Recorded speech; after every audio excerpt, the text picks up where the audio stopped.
में खजीअ जी सभ खां वधीक पैदावार ॾींदड़ ज़िलनि मां हिकु आहे, जिते 2 लख एकड़ खां वधीक एराज़ी ते पखिड़ियल खजीअ जे बाग़नि मां हर साल लखें टन पैदावार हासिल कई वञे थी। पर हाणे खजीअ जा बाग़ हिक ख़तरनाक बीमारी ऐं जीत जे हमले जो शिकार बणिजी रहिया आहिनि, जंहिं सबबु अहमदपुर, बड़ामाछू, वारीगोड, फैज़गंज समेत मुख़्तलिफ़ इलाइक़नि में हज़ारे खजीअ जा वण सुकी ख़तम थी विया आहिनि।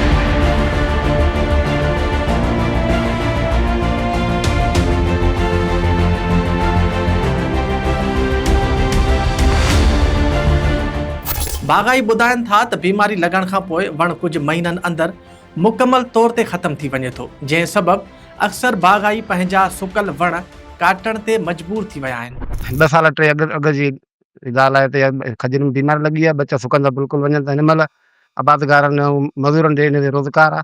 हा, बिल्कुलु हिन महिल ताईं कंहिं शइ में रिकवर नथी थिए खजी असांखे। महिरबानी करे गुज़ारिश करे असांजी टीम मोकिली वञे, इन जो इलाज कराए वञे।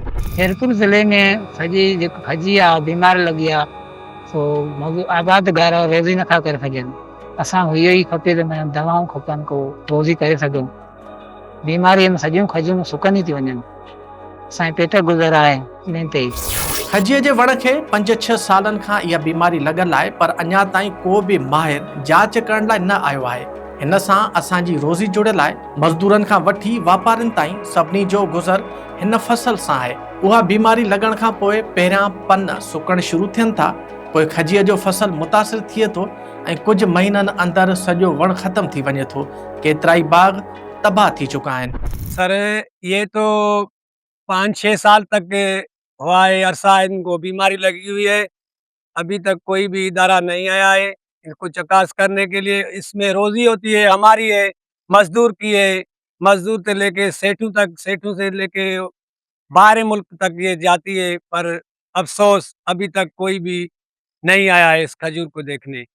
बीमारी से 50% तबाह हो चुकी है। पहले तो इसके पत्ते जो है ख़त्म हो जाते हैं, फिर उसका माल होता है वो भी तबाह हो जाता है, और ये महीने के अंदर तबाह हो जाती है बीमारी से। बाग़ाइन जो मुतालबो आहे त बाग़नि खे बचाइण लाइ हंगामी बुनियादनि ते माहिरनि जूं टीमूं मोकिलियूं वञनि ऐं बीमारी जे ख़ात्मे लाइ असराइता क़दम खयां वञनि। खैरपुर जे खजीअ जा बाग़ हज़ारे ख़ानदाननि जे रोज़गार जो ज़रियो आहे। जेकॾहिं वक़्त सिर क़दम न खयां विया त ही बाग़ ऐं उन सां लाॻापियल मईशियत सख़्तु मुतासिर थी सघे थी।